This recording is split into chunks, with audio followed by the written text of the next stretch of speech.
I didn't always see it as a strength. The quiet, the stillness, the way I'd rather listen than speak. As a child, I was often told, "You're too quiet," like it was something that needed fixing. I watched others take the spotlight. Confident, expressive, loud. I admired that, but it wasn't me. I liked sitting on the edge of the crowd, observing, absorbing, saying little but feeling everything.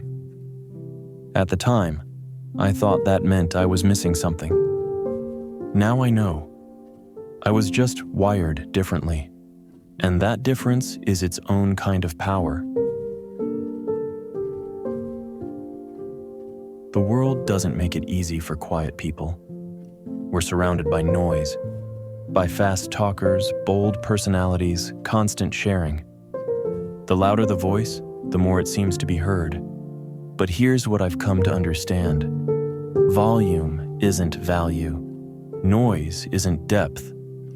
Introverts feel the world deeply. They think before they speak. They take time to respond. Not because they're slow, but because they care. The quiet ones carry their strength on the inside. It's not flashy. It doesn't demand attention. But it's there, steady, calm, and powerful. We are observers. We notice the tension in a room before anyone else does. We read between the lines. We sense what's left unsaid. We work best in stillness, not because we can't handle the chaos, but because we know creation happens in the quiet. Some of us love reading, walking, drawing, thinking, not because we're escaping, but because that's where we process the world, where we come back to ourselves. And often, it's from these quiet corners that beautiful things emerge. Books that stir the soul, music that moves people, art that says what words cannot.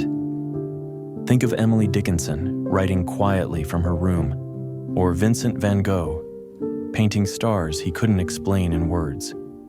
They didn't shout, but they changed the way we see the world. That's the power of depth. It takes time. It takes stillness.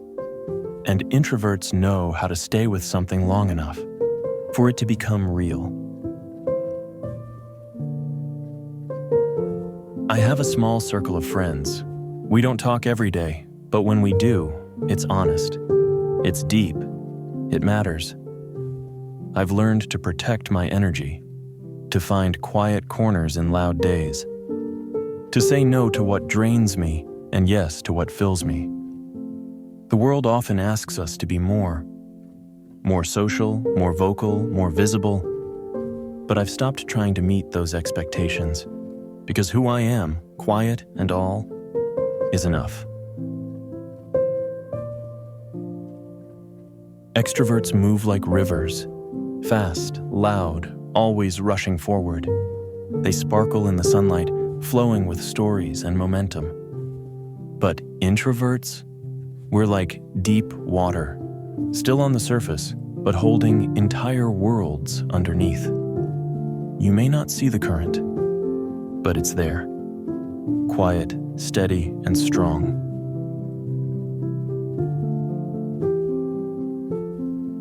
Your quiet is not a weakness. It's a kind of wisdom, a kind of strength, a kind of power the world needs more of.